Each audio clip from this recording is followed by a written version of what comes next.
पाऊस पडला की त्याचे थेंब वेगवेगळ्या पानावर सटतात आणि मोत्यासारखे हे थेंब प्रकाशामध्ये अतिशय उत्कृष्ट दिसतात.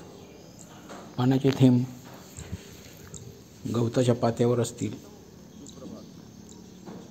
दवबिंदूसारखे ते अतिशय वेगळ्या पद्धतीने दिसतात. थोड्या वेळापुरतं का होईना, परंतु हे आपल्याला पाहायला मिळू शकतं. ओझ्यानं अनेकदा पाण्याचे थेंब खाली गळून पडतात, पुन्हा त्याच्यावर पाणी साठतं आणि पुन्हा हे थेंब वेगळे त्याच्यावर जमा झालेले दिसतात. हे थेंब मनाला अतिशय आकर्षक वाटतात.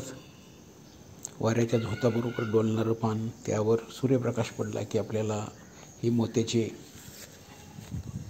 माळा किंवा मोत्याचे बिंदू चांगल्या पद्धतीनं आपल्याला दिसतात. कधीकधी हेच पाणी फुलावर पडलेलं आपल्याला दिसतं किंवा कळ्यांच्या टोकाशी जमा झाल्यानंतर त्यात पण आपल्याला उलटं जर आपण बघितलं किंवा त्यात जर बघितलं तर काही प्रतिमा त्याच्यामध्ये जमा झालेल्या आपल्याला दिसतात. इथे एक प्रतिमा दिसते बघा, फुलांचीच प्रतिमा उलटी आपल्याला भिंगाप्रमाणे तिथं दिसते.